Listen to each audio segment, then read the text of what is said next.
Hello and welcome to Arts and Entertainment. With Chris and Randall. I'm Chris. I'm Randall. And welcome to the third and final part of our three-part episode where we look at whether or not art has any kind of political threat to society, whether or not the government controls art and its unholy and unstable relationship. Or how did you say this, Randall? Does art matter? As a political force. Does art influence people's opinions? As a political force. Mm-hmm. So we just finished off with comic books and we got into the rating of comic books. And I wanted to broaden this to the rating systems of things like the film rating system, the music rating system, government censorship, and how that is a form of political control. So as we had mentioned before, I guess the first real rating system is the Hayes rating system in like the late 30s for films. Yeah, that sounds about right. The Hayes Code or something? Hayes Code. And that really dealt with language, sexual promiscuity. I don't honestly think it had anything to do with political issues or socioeconomics. Well, it depends on what you consider political. I mean, good always had to triumph over evil, and they couldn't show anything sexual, and good always had to triumph over evil. So, but it's interesting because if you look at that period of history, I would argue something like It's a Wonderful Life is fairly critical of capitalism. Yeah, and that became a very popular movie, and we still have capitalism. Right. But, things like that, there are, I would say probably the 30s and the 40s, anything before, say, right through to the end of even post-war America, there is a really great form of just mainstream films that are, if not overtly critical, some are, like On the Waterfront, which is critical of capitalism. Yeah, up right through to things like that. You do see things that are critical, that are political in nature. And it's a great time for American cinema. Yeah, the 20s, 30s, 40s was a hotbed of political radicalism, the Great Depression. And what happens to stop that? The House of Un-American Activities. Well, I mean, World War II has some influence, but yes. No, coming out of World War II, these films were still being made. That's what I'm saying. On the Waterfront is, I think, 1950. There's a lot more social criticism coming after the war than before the war, because after the war you have the Depression and the war, and you have things like The Best Years of Our Lives that are critical of how returning soldiers are treated. So that's my point, is there's so much politics going on in film coming out of World War II, and then you hit the beginning of the Hollywood 10 and the blacklisting in the 50s. And once again, just like with the comics code, it's declawed, right? Well, you're talking about the Hollywood blacklist specifically, right? So, yeah. That's a great example, I think, of a lot of things going on in the modern era where you have mass media and then you have the authoritarian powers that be becoming paranoid that the masses will be looking at this art and their little tiny minds will be swayed into thinking the wrong things. So, you see it with Stalin. You see it in communist countries. You see it under Hitler and the Nazis. I mean, Hitler, I don't know. Was Hitler, do you think, one of the very first? Were the Nazis some of the very first who were so obsessed with art, do you think? Benito Mussolini, the philosophical founder of fascism, was a great lover of classical Italian arts, made sure that great works of art could be seen anywhere, that students would have to join opera leagues to learn how to sing. He did not even have people who were modernist art who would do artwork that exalt their fascist views of modernism. So it's a very and that's a great episode we should do another time. Well, yeah, so you see this all over the uncomfortable alliance between art and fascism. Well, you see this all, yeah. So you're right, right. So you see this all over the world. This obsession that especially authoritarian right-wing people have with I'll say authoritarian people have with the arts, with what the masses are looking at. There's two ways in which it works, right? Which is to censor or to co-opt. So with Hitler, with Mussolini, with America, you can see where they co-opt and you can see where they censor. Go on. Okay, yeah, I mean, even Hitler was more of a co-opter, I would say. He had this thing called degenerate art, and he put all the degenerate art into a show, and then had that tour Germany, and people could come and see what not to do. Right, and he was a great lover of Wagnerian opera, you know, much in the same way that Mussolini is a great lover of Italian opera, and he felt that that celebrated the great history of Germany. And through art, Germans could become more patriotic, and they could have a greater love of their culture. Because in fascism, there is the idea that the individual is part of the state. So we have a state identity, which is why national works of art promulgate an idea of a state identity. Yeah, and I think both Stalin and the House Un-American Activities Committee, they both had this perception that we needed to root out the artists who were thinking the wrong way. Right. And we need to ban them. Stalin threw them in the gulag, and the Huok just threw them in jail. Told them, threw them in jail, or told Hollywood not to hire them, right? Right, and that is the most blatant time in American history of censorship that I can think of, where there was, I mean, it continues on the individual level. You ever saw the People versus Larry Flynt? You know, yes. There's that whole way that the government went after him for pornography. Don't really want to get too deep into pornography, but it does show that constancy of government censorship. We are doing research for a future episode, and I ended up getting into the whole gangster rap issues. And it amazes me, and this is another area where you have the FCC, which controls what you can say in television, and it controls what you can say on radio, because the FCC is in charge of broadcast waves. Well, so yeah, you have language issues, you know, and Carlin did that thing, the 7 things you can't say on TV. And I know we're calling back, we're doing a callback on George Carlin, but well, the FCC, and that's a good one, because that bit, while it doesn't really challenge your views, reminds you that what you're seeing is being limited. Well, the FCC is a good example of what we're talking about. It's basically just an organization set up to make sure that the masses aren't exposed to bad things in terms of art.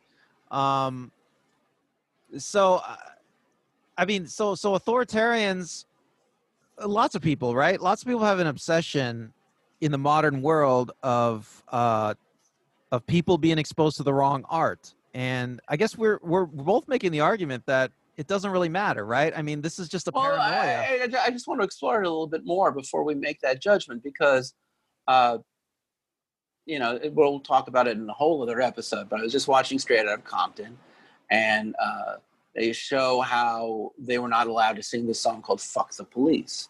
And I mean, okay, really clear. There's a long history of rock musicians being arrested for lewd and indecent behavior on stage. But there isn't anything lewd or indecent about saying fuck the police. And I do also remember around the same time, Ice-T had that song Cop Killer, talking about killing cops. Now, on one hand, and we're really seeing this a lot, you could always say that, you know, fuck the police or killing cops is an incitement of violence. But being critical of our system of governments and the criminal justice system and the role of the police, that is very political. And to punish people as recently as the 90s for being on stage, not on radio, not on TV, but just in a public arena, and just saying, fuck the police. I mean,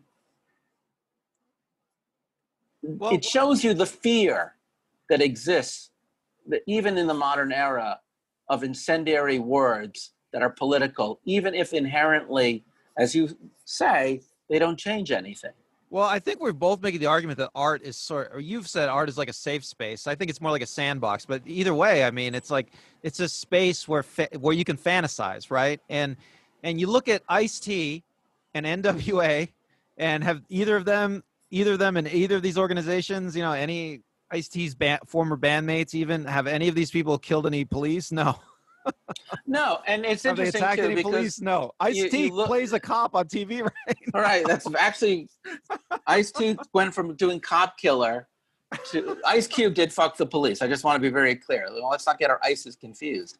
But yeah, so yes, you're correct. And movies like this come out now about how incendiary they were in their time.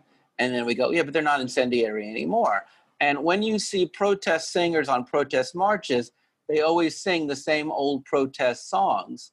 And I don't really think We Shall Overcome has really done anything to help people overcome. Now, someone's going to say, what are you talking about? I'm on a protest march. It makes me feel good. It gives me the energy to protest. I would argue that if a piece of music gives you the energy to protest, then you're probably not that political to begin with.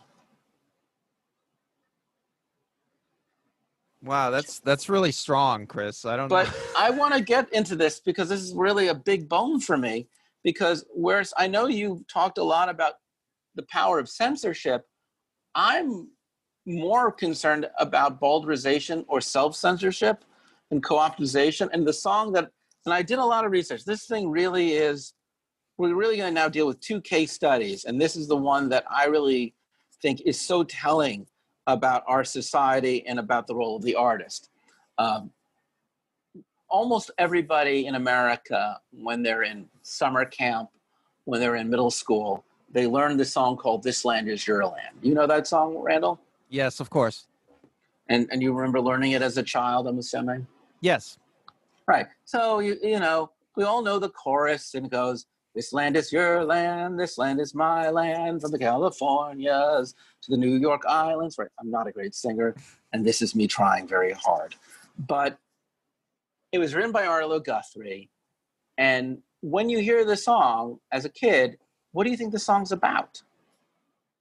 Well, you think it's just about how beautiful America is, right? Right. And it's a kind of a geography lesson, right?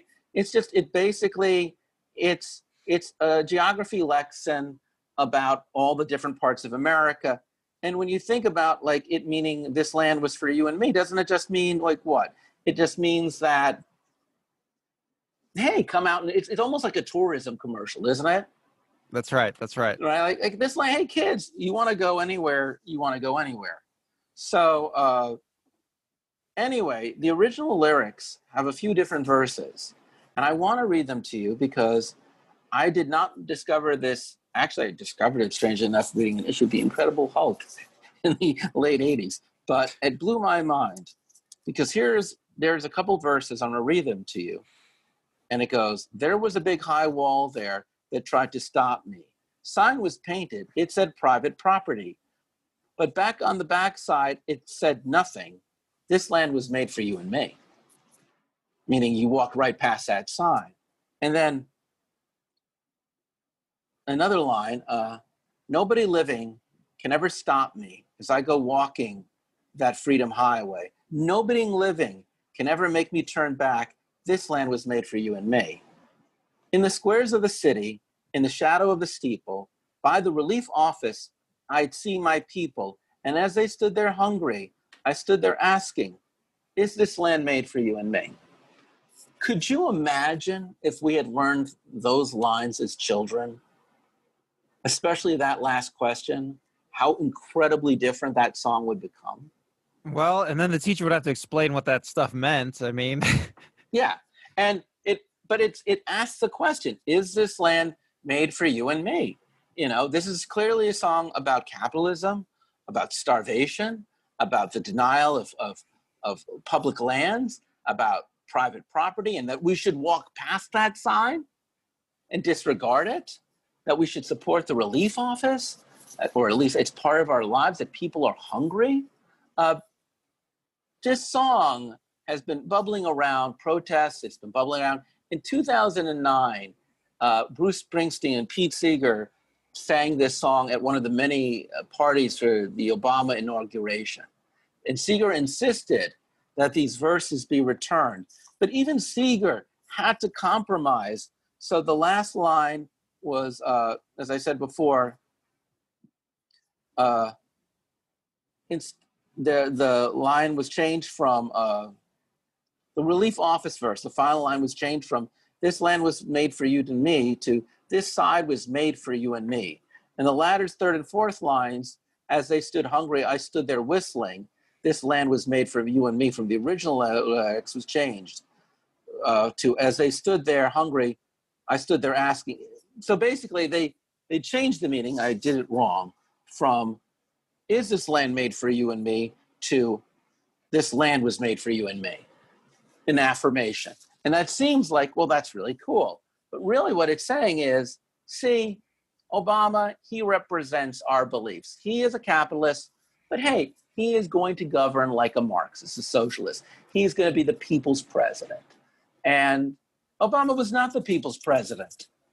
Trump got elected because he was such a failure at being the people's president. So many people were disenfranchised, lost jobs, and did not benefit under Obama. Hey, Republican friends, thank you for sticking with us this long.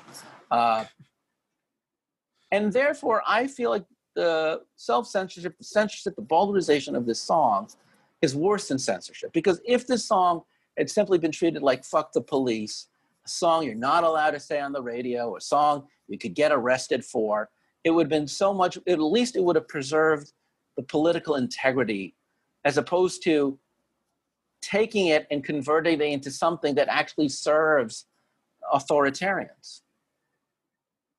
Well, it just shows that people they just ignore the political parts of artworks they don't like. Well, but in this case, the people didn't even have a choice, right? Because in this sense, the powers that be, the educators, radio, all the people who performed it, all the outlets literally said, you cannot, this is the version that you're going to sing. Not you can't play this song, but we want you to play this song, but we want this song to now be something that is no longer in the service of class consciousness, but basically a geography lesson or "Welcome to America, please fly everywhere." Well, you know, this is why I am a little bit ambivalent about this issue. I know we've both come down pretty hard on the case of art not mattering, but there is a case to be made that the art that does trickle up and become mainstream, it's approved art, right? It's state approved art.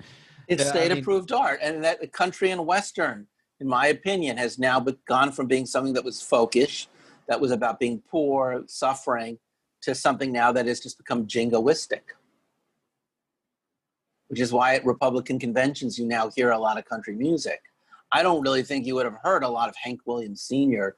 And today you're not going to hear original country music, but you hear contemporary country music about how great America is. And, you know, what is that song? It's a flag, not a rag, or, you know, Leroy Greenwood stuff. God bless the USA. In fact, "This Land Was Your Land" was written as a protest to the Irving Berlin song by Kate Smith, "God Bless America," because Arlo Guthrie thought it was such a blindly jingoistic song that did not question anything and only basically just propagandized. Well, you know, this is an interesting question we're asking. We are getting into a world where there's less control of media, right? I mean, over in China, they put a lot of controls on the internet. You know, they're clamping down harder and harder all the time. Over in America, you know, we're starting to see some of the beginnings of clampdowns on arts and the media, on internet in the United States. I would say, you know, there's a lot of people being censored from YouTube. There's a lot of Facebook's getting a lot of pressure to censor more and more people. I mean, Alex Jones, right? I love to talk about Alex Jones because he was really the first person that was really censored on the American internet. But censorship for political speech is different than censorship for art. And I just want to keep this within the boundaries of art for the time being. Not that we shouldn't go back to it later, but the premise of this show in particular is censorship or co-optization in the art. And I know you're a big advocate about what's wrong with censorship, but let's visit one of the most unique experiences in American history. As I said in our first episode, there was one form of fine art we disagreed, we ignored as being unpotent, as being impotent, and as being part of it, and that was fine art. And let's get into the time that the government actually deliberately used fine art to propagate American political interests. Okay, I guess I could talk about it. I guess this has only come out in the last 10 years or so. It's been revealed that the CIA promoted modern art in the 50s through like art galleries, Art money to art galleries, museums. art So museums. like American expressionists, and I want to be really clear, I'm not saying they're without merit or they wouldn't have been successful on their own, but people like Jackson Pollock, Mark Rothko, the American abstractionists of the 50s, the CIA deliberately, I'm going to read this to you because it's just so fascinating to me when you realize this. It was very much premeditated. It was, and then I will discuss it with you. It was called Operation Long Leash, and the centerpiece of this campaign was the Congress for Cultural Freedom, a vast jamboree of intellectuals, writers, historians, poets, and artists set up by CIA funds in 1950, run by the CIA. It was a beachhead in which culture could be defended against the attacks of Moscow and fellow travelers in the West. At its height, it had 35 countries and published more than 24 magazine articles, including The Encounter. Well, And then for the art, the fine art, this blew my mind, was they used, and I grew up in New York City, so I find this incredibly dispiriting. But the Metropolitan Museum of Art, which was started by Peggy Guggenheim, here are the people who worked behind the scenes through them. Here, let me just read this. Because abstract expressionism was expensive to move around and exhibit, millionaires and museums were called into play. Preeminent among them was Nelson Rockefeller, future Republican governor of New York, whose mother had co-founded the Museum of Modern Art in New York City. He was one of the biggest backers of abstract expressionism, which he called free enterprise painting. He was contracted by Congress, Cultural Freedom, to organize and curate most of its important art show. The museum was linked by several other bridges. William Paley, president of CBS Broadcasting and founding father of the CIA. Did you know that? Did you know that he was the founding father of the CIA and CBS? that's interesting. No, I don't think I did Sat know on that. the board's museum international program along with John Hay Whitney, who served as the agency's wartime predecessor in the OSS and its chairman. So yes, there was the leading light of America's art curation Well, worked in lockstep with the right. CIA. Now, why was this, Randall? Well, I think that this is during the Cold War, and many Western intellectuals, especially in the United States, were on board with the Soviet cause. They're on board with communism, and the fear and the idea was we need to do something to get these intellectuals back on our side. And so they were going to wage that war in art. And the Soviets, obviously, they had a stranglehold on their art system. They only allowed a certain type of art. It was very there was a very narrow window in the kind of art they allowed. So to combat that, this program, Long Leash, the idea was to promote the most far out avant-garde art there was, to show. Let me read a quote to you by Tom Braden, the first chief of the CIA's International Organization Division, who was the executive secretary of the Museum of Modern Art in 1949. He said this just recently. We wanted to unite all the people who are writers, who are musicians, who are artists, to demonstrate that the West and the United States was devoted to the freedom of expression and to its intellectual achievement without any rigid barriers as to what you must write and what you must say and what you must do and what you must paint, which was going on in the Soviet Union. I think it was the most important division that the agency had.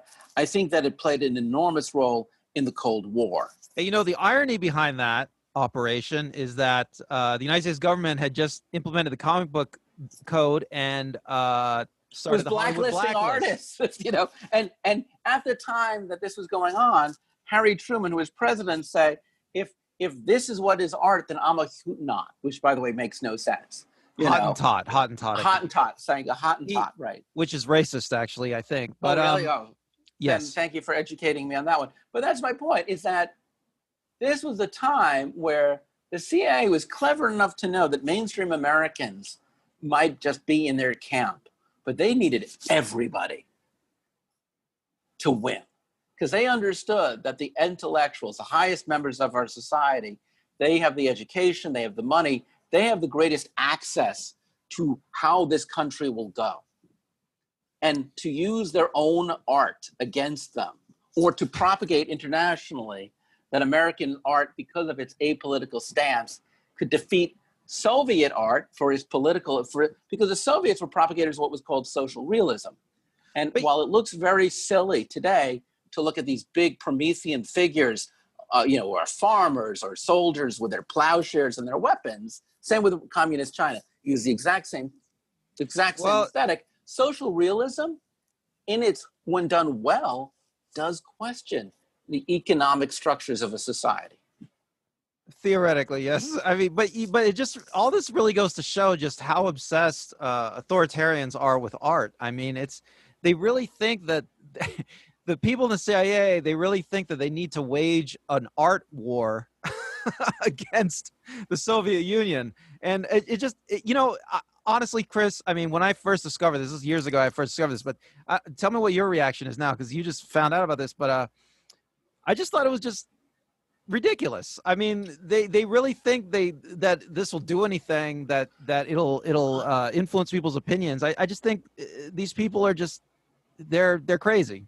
Actually, I disagree with you. And I think actually, sadly, this almost invalidates our own thesis, which is that I think in this one, an interesting instance is, I do think that the fear that art can cause, at least among the elite class in our society, a change of view, that it might cause them to become more socially enlightened. That threat is palpable and potent. And I think that in the 50s and 60s and 40s, I should have gone 40s through 60s, but there was an actual concern, and a rightful concern among the intellectual class that made it, because these guys at the CIA, they went to Harvard, they went to Yale, they were learned men and women. They were from the elite. And they knew that within their own elite, as they were seeing even in places like England, there are members of the elite who are to the left, and they represented the greatest threat. So yes, the masses don't come together in folk songs. They don't. They're impotent. The masses might really just fall for commercial art. And maybe most people who live in the middle, they just want a good life. But people who have enough power and authority that they're no longer beholden to being considered in high opinion or having to make their living through the approvals of others, they have a relationship with art. So strangely enough, I'm saying, I think it was something that was inherently not a real threat, but by conceiving of it as a threat, the paranoia that ran through our government in these periods of history have a given potency to work that otherwise might have lacked any potency. Well, it sounds like you're making the case now that that art does matter to the elites of a society, which I think that art disturbs. I think that art, when done right, challenges views, and was the old saying, it brings comfort to the disturbed and it disturbs the comfortable. And I think that inherent nature of good art that is incendiary and questioning, I don't think it changes. It may not change society radically, but I do think it does keep the powers that be up at night, trying to formulate ways to co-opt or to censor. And I do think, at least for those who already are members of those causes, there's power in reaffirming a value, because they at least give them a sense of hope to continue in their struggle. And that, I think, is realistic. Beyond that, I agree. I don't really think that you can change a society through its art.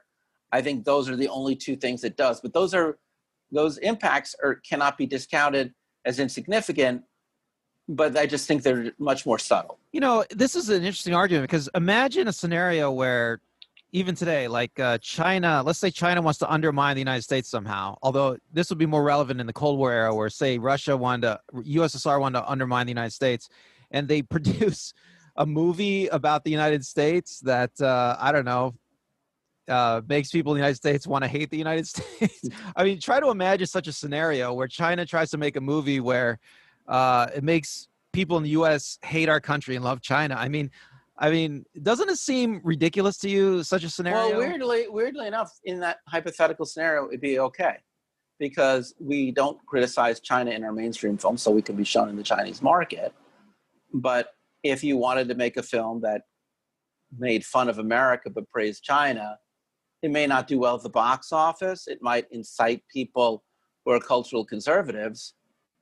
But I don't think that it would matter. And that's an interesting point. So much of what we've really been dealing with is the American political system. That's really a great question for another day. All I can talk about today was just really art in America as a political force. And that's the best I can do. 3 episodes on. How about you, Randall? You got anything to say? I think that's it. I mean, we really exhausted this discussion. Yeah, I mean, I don't know. I think there is a case to be made that it would be interesting to see more research into the CIA's art war effort. I mean, like it would be interesting to see metrics if there were some actual numbers that showed that it had some effect. Yeah.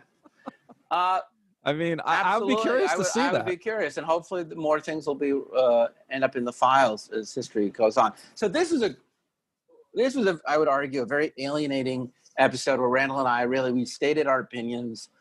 We actually spent more time agreeing with each other than we normally do, and I'm really hoping that having watched these episodes, I always say like and subscribe. I hope you like and subscribe, but comment. And if you agree with us, hey, I love agreement. But if you disagree or you think we've overlooked something, I promise you this, anybody who comments on these episodes, we'll do another episode. We'll do a follow-up episode where we read your comments, where we maybe take issue with them or we may agree with them, but we will read your comments. We'll be polite. We'll be gentlemen, as we normally are. Much nicer to you than I am to Randall, and Randall will be much nicer to you than he is to me. He's terrible to me. But come on, we just stated our views, and we may be completely off our rockers. So take us up, challenge us, and we'll do a follow-up episode. Otherwise, we look forward to doing another episode next week. Until then, I'm Chris. I'm Randall. And thanks for watching. Goodbye. Bye.